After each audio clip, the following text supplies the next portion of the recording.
నమస్కారం. నేను మీ పని Bhaskar, Hyderabad. Welcome to Pasumarthi astrology centre. Please do subscribe my channel for more videos. Video నచ్చినట్టయితే like చేయండి, అలాగే మీ బంధుమిత్రులు శ్రేయోభిలాషులకి కూడా షేర్ చేయండి. వారికి కూడా ఎంతో కొంత ఉపయోగకరంగా ఉంటుంది. ఇంతవరకు ఛానల్ సబ్స్క్రైబ్ చేసుకున్నట్టయితే సబ్స్క్రైబ్ చేసుకోండి. నా తదుపరి వీడియోలన్నీ కూడా అందుబాటులో ఉంటాయి. మనము అప్రకాశిక గ్రహాల గురించి తెలుసుకునే ప్రయత్నంలో ఒక సిరీస్ లాగా ఒక 8 గ్రహాలు ఉన్నాయి. మనం వాటి గురించి తెలుసుకునే ప్రయత్నం చేద్దాము అని చెప్పని అనుకున్నాం. గత వీడియోలో మనము ధూమగ్రహం గురించి తెలుసుకునే ప్రయత్నం చేశాము. అలాగే వరుసగా మాంది, గుళిక, ఉపకేతు వీటన్నిటికీ గురించి కూడా మనము తెలుసుకునే పరివేషి లేదా పరిధి ఇవన్నీ కూడా తెలుసుకునే ప్రయత్నం చేద్దాం. వీటి గురించి ఇంపాక్ట్ అయితే ఉంటుంది మన జన్మ జాతకం మీద, అలాగే మన మీద. ఏ వ్యక్తి జాతకంలో ఎలా ఉంటే అలా, ఏ భావంలో ఏ రాశిలో ఉన్నట్టయితే అటువంటి ఫలితాలు అనేవి వారికి కలుగుతాయి. ఇవన్నీ కూడా ఎక్కువగా రవికి ఉపగ్రహాలుగా మనం చెప్పుకున్నాము. ఎక్కువగా కూడా చెడు ఫలితాలని ఇవి సూచిస్తూ ఉంటాయి. వీటి వల్ల పెద్దగా మంచి గొప్పగా జరుగుతుంది అని మనము చెప్పే అవకాశం లేదు. కాబట్టి వీటి గురించి కొంత మనం తెలుసుకోవడం ఎంతైనా మంచిది. అంటే రాశి చక్రం రాసినా కూడా మనం రాశి చక్రం మన జన్మజాతకము దాంట్లో కూడా ఇవి ఎక్కడ మెన్షన్ చేయటం అనేది జరగదు. కొన్ని సాఫ్ట్వేర్స్లో మాత్రమే ఇది ఇవ్వటం అనేది జరుగుతోంది. మన అన్ని సాఫ్ట్వేర్స్లో కూడా వీటి గురించి ఉండవు, అప్రకాశిక గ్రహాల గురించి. కాకపోతే ఇవి ఫలితంలో ఇవి ఎంతైనా సరే మనకి ఇబ్బంది పెడతాయి అని చెప్పని మనకి శాస్త్రంలో చెప్పబడి ఉంది. కాబట్టి వీటి గురించి కొంత తెలుసుకుని మనకి ఆ ట్రాన్సిట్లో ఎవరి జన్మజాతకంలో ఎక్కడ ఎలా ఉంది అనుకున్నప్పుడు కొంత అనారోగ్య పరిస్థితులు, ఆరోగ్యం బాగోలేనప్పుడే ఎక్కువగా ఇవన్నీ ఇబ్బంది పెడతాయి. అంత్యకాలంలో కూడా ఇబ్బందులు అనేవి పెడుతూ ఉంటాయి. ఎక్కువగా చెడు ఫలితాలే ఉంటాయి. వీటి వల్ల మంచి అనేది చాలా తక్కువ. ముఖ్యంగా పాపగ్రహాలు మనం తీసుకున్నట్టయితే 3, 6, 11 స్థానాల్లో కొంత పర్వాలేదు అనిపించినా కూడా ఎక్కువగా పాప ఫలితాలు మాత్రమే ఉంటాయి.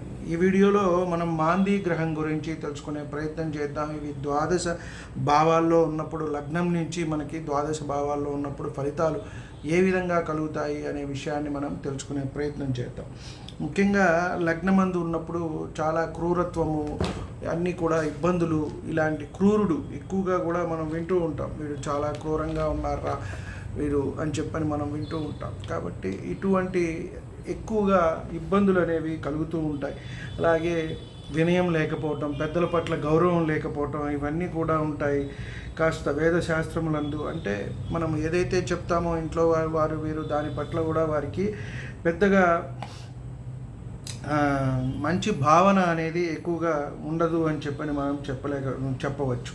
అలాగే సంతానం తక్కువగా ఉండటం, ఎక్కువగా భుజించటం, మందబుద్ధి గలవాడు, సుఖం లేనివాడు, అలాగే కొంచెం ఎప్పుడు గొడవలు, లంపటాలు ఏవోటి పెట్టుకునేవాళ్ళు, ఇలాంటివన్నీ ఉంటాయి. కోప స్వభావం కలిగి ఉంటారు. ఇక్కడ లగ్నాట్లో మళ్ళీ మాంది పాపగ్రహములతో కూడితే ఇంకా కూడా ఇబ్బంది కలుగుతుంది, వంచన జరుగుతుంది వారికి అని చెప్పని మనకి జాతక పారిజాతంలో చెప్పబడింది. మనకి ప్రామాణికమైన గ్రంథాల్లో వీటి గురించి మనకి దొరుకుతుంది. మనం చెప్పుకున్నాం చాలాసార్లు కూడా. బృహత్పర హోరాశాస్త్రము, జాతక పారిజాతము, బృహజ్జాతకము, అలాగే ఫలదీపిక వీటిల్లో మనకి దొరుకుతాయి, సారావళిలో వీటిల్లో. అలాగే మాంది గ్రహం ద్వితీయంలో ఉన్నప్పుడు కొంచెము ఎక్కువగా గొడవలు పట్టము, ప్రియంగా మాట్లాడకపోవటం, అంటే మంచి ఎప్పుడు దురుసుగా మాట్లాడుతూ ఉంటారు. వీరికి మనం ఏదైనా పని చేసినా కూడా వారికి మంచిగా అనిపించదు, ఎప్పుడు ధన్యవాదాలు కూడా చెప్పరు. అలా ఉంటాడు. చేసేవాళ్ళే, వాడు ఏం చేయక చేస్తాడా, లేకపోతే వాడు కాకపోతే ఎవరు చేస్తారు, ఈ భావన అనేది వారికి ఉంటుంది. ఎక్కువగా కూడా విదేశాల్లో ఉంటూ ఉంటారు. మాట యందు కట్టుబడి ఉండటం అనేది ఉండదు. ఎక్కువగా వాదన అనేది చేస్తూ ఉంటారు. యుక్తాయుక్తాలు మరిచి వ్యవహరిస్తూ ఉంటారు వీరు. అలాగే మాంది గ్రహం తృతీయ స్థానమందు ఉన్నప్పుడు వీరికి గర్వము, కోపము, ఇలాగే కొంచెం మాచర్యాలు అంటారు. కాబట్టి ఎక్కువగా కోపంగా మాట్లాడటము అనేది ఎక్కువగా ఉంటుంది. ధనార్జన చేయటందు వీరికి ఎక్కువగా ఇష్టము అనేది ఉంటుంది. తొందరపాటు అని కూడా చెప్పవచ్చు. శోక భయం లేనివాడు. సోదరులు కూడా ఇక్కడ కలిగే అవకాశం ఉండదు అని మనము ఇక్కడ చెప్పవచ్చు.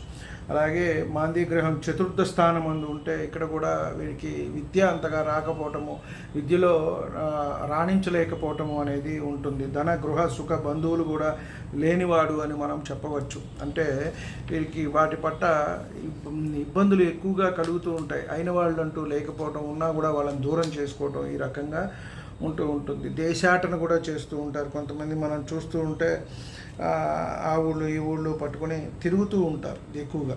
సో అలాంటి ప్రాబ్లమ్స్ అయితే వీరికి ఉంటాయి. మాందీ గ్రహం పంచమ స్థానం అందు ఉన్నప్పుడు వీళ్ళకి అసత్యాలు ఎక్కువగా పలుకుతూ ఉంటారు. చపల బుద్ధి అనేది ఉంటుంది. ఒక్కొక్కసారి వీరికి ఆయుర్దాయపరంగా కూడా ఇబ్బంది అనేది కూడా ఉంటుంది. మళ్ళీ మనం అష్టమాధిపతి ఎలా ఉన్నారు ఏంటి అవన్నీ కూడా చూడాలి. ద్వితీయ సప్తమాధిపతులు ఎలా ఉన్నారు ఇవన్నీ కూడా మనము చూడాలి. అలాగే మాందీ గ్రహం షష్ఠ లేక శత్రుక్షేత్రం అందు ఉన్నప్పుడు అనేక శత్రుగుణములు వీరికి ఇబ్బంది పెడతాయి, నశిస్తాయి అని మనము చెప్పవచ్చు. అలాగే వీరు కొంత మనం చూస్తూ ఉంటాం, కొంతమంది ఈ అప్పుడప్పుడు వింటూ ఉంటాం మనం, చేతబడులు అవి ఇవి చేస్తూ ఉంటారు. ఈ శక్తుల యందు, ఈ విద్యల యందు వీరికి ఆసక్తి ఎక్కువగా ఉంటుంది. వాటి యందు నేర్చుకోవాలని తపన కూడా వీరికి ఉంటుంది. అలాగే శూరత్వాన్ని ప్రదర్శించటము, అనవసరమైన గొడవలు వాటి జోలికి వెళ్ళటం కూడా వీరికి కలుగుతూ ఉంటుంది. అలాగే మాందీ గ్రహం సప్తమ స్థానం ఉన్నప్పుడు ఎక్కువగా కలహాలు ఇలాంటివన్నీ కూడా వస్తూ ఉంటాయి. అలాగే వచ్చే భార్య కూడా వీరికి తగ్గట్టుగానే ఉంటుంది. ఆవిడ కూడా కొంచెం మంచిగా ఉండే అవకాశం తక్కువ. అలాగే ఆడవారు ఉన్నట్టయితే భర్త కూడా అలాగే ఉండే అవకాశం ఉంటుంది. కుత్సితమైన బుద్ధులు, అంటే ఎప్పుడూ కూడా అందరినీ ఇష్టపడకపోవడం, గొడవలు చేసుకోవటం, ఇలా ఉండటం, ఎక్కువగా కృతజ్ఞహీనులుగా ఉంటారు. కృతజ్ఞత అనేది ఉండదు అని మనము చెప్పవచ్చు. అలాగే మాందీ గ్రహం అష్టమ స్థానం ముందు ఉన్నప్పుడు కొంత వీరికి దేహ సంబంధమైన వ్యాధులు కూడా వీరికి వచ్చే అవకాశం ఉంటుంది. అలాగే నేత్రానికి సంబంధించినవి కూడా వీరికి ఉంటుంది. వారి కళ్ళు చూస్తేనే మనము ఎర్రగా చూడటానికి భయపడిపోయేటట్టుగా కూడా మనము ఉంటాం. అంతా అంటే అందరినీ భయపెట్టి భయభ్రాంతులకు గురి చేసేటట్టుగా ఉంటూ ఉంటారు. అలాగే మాందీ గ్రహం భాగ్యస్థానం అందున్నప్పుడు వీరికి తండ్రికి హాని కలిగిస్తుంది అని మనం చెప్పవచ్చు. అలాగే గురువు కూడా ఎవరి దగ్గరికైనా విద్యకి వెళ్ళినప్పుడు కూడా వారితో గొడవ పట్టము, వచ్చేయటము, నువ్వేంట్లే, నువ్వు చెప్పేదేంట్లే, నీకన్నా నాకే ఎక్కువ తెలుసు అని భావన రావటం, లేదా వారిని కించపరచటము, అలాగే నీచ కార్యములు అందు ఆసక్తి కలిగి ఉండటము, అంటే తండ్రి మీద కానీ గురువు మీద కానీ విద్య మీద కానీ ఆసక్తి లేకపోవటం, వాళ్ళని కించపరిచే అవకాశాలు ఎక్కువగా ఉంటాయి. అలాగే మనం మాందీ గ్రహం కర్మస్థానం అలాగే దశమస్థానమందు మనం చూసినట్టయితే ఇక్కడ నీచత్వము ఎప్పుడూ కూడా పాపకార్యాలు చేస్తూ ఉంటారు. అంటే మాడ కానీ మగ కానీ వీళ్ళందరినీ కూడా ఇబ్బంది పెడుతూ ఉంటారు. మానరహితుడుగా ఉంటారు. ఎప్పుడూ కూడా వాళ్ళంటే వాళ్ళు అనుకుంటే అనుకున్నారులే, వాళ్ళు అనుకున్నంత మాత్రాన మనం ఏమన్నా ఇదైందా అన్నట్టుగా చేస్తూ ఉంటారు. ఎప్పుడూ కూడా మంగళ కార్యక్రమాలు అనేవి చేయటం అనేది వీరికి ఉండదు. ఎప్పుడూ కూడా అశుభము, ఎక్కడ అమంగళ కార్యాలతోనే వీళ్ళు ఉంటూ ఉంటారు. అలాగే మాందీ గ్రహం లాభస్థానం అందు ఉన్నట్టయితే ఇక్కడ ఒక్కచోటే కాస్త వీరికి మంచిగా ఉంది. సుఖము, ధనము, తేజస్సు, మంచి రూపం కలవాడు. అలాగే ఇక్కడ మళ్ళీ ఒక ఇబ్బంది, పెద్ద అన్నదమ్ములు ఎవరైనా ఉంటే వాళ్ళతో కలహాలు, ఎప్పుడు గొడవలు, వాళ్ళని వారి ప్రాణం తీసేంత వరకు కూడా వెళ్తారు అని మనకి ఇక్కడ చెప్పబడింది. మాందీ గ్రహం ద్వాదశ స్థానమందు ఉన్నట్టయితే, వ్యయస్థానంలో ఉన్నట్టయితే వీరికి దీనవాక్యములు, మోసం చేయుటలో ప్రావీణ్యత ఉంటుంది అని మనకి చెప్పవచ్చు. అలాగే ధనమును కూడా ఎక్కువగా హరించుకుపోతూ ఉంటారు. అంటే వారి దగ్గర ఉన్నది కూడా పోతుంది, పక్కవారిది కూడా పాడు చేస్తారు. కుటుంబంలో ఉంటే అన్నదమ్ములు, అక్క చెల్లెలు, వారి దగ్గర కూడా ఇబ్బంది పెడతారు అని మనకి ఇక్కడ చెప్పటం జరుగుతోంది. మాందీ గ్రహం త్రికోణ స్థానం పొందినను, ద్వాదశాంశను కానీ నవాంశను కానీ పొందినను అనిష్టం కలుగును అని చెప్పని అన్నారు. కాబట్టి ఇక్కడ ఎక్కడైనా సరే ఇబ్బందిగానే ఉంది. మాందీ గ్రహంతో కూడిన గ్రహములు, మాందీ ఉన్న క్షేత్రాధిపతియు కూడా అరిష్టాలు చేస్తారు అని మనకి చెప్పడం జరిగింది. అంటే ఇప్పుడు ఉదాహరణకి మనకున్న తక్కిన నవగ్రహాలు వీటితో కలిసి ఉన్నప్పుడు మనకి గోచారవశాత్తు కలుగుతుంది ఎక్కువగా. అలాగే జన్మ జాతకంలో కూడా ఉన్నప్పుడు కూడా ఇబ్బందులు పడతారు.